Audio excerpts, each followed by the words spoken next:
একটি বিশেষ ঘোষণা, একটি বিশেষ ঘোষণা এত দ্বারা অক্ট এলাকার সমস্ত ভক্তবৃন্দগণকে এবং মা বাবাকে জানানো যাইতেছে যে আজ সঠিক রাত্রি 12 ঘটিকায় লীলা পরিবেশন হবে।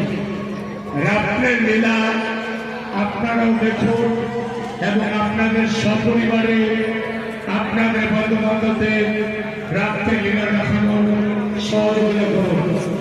সমস্ত ভক্তদের কাছে আমন্ত্রণ রইল রাত্রে লীলা দেখানোর জন্য লীলা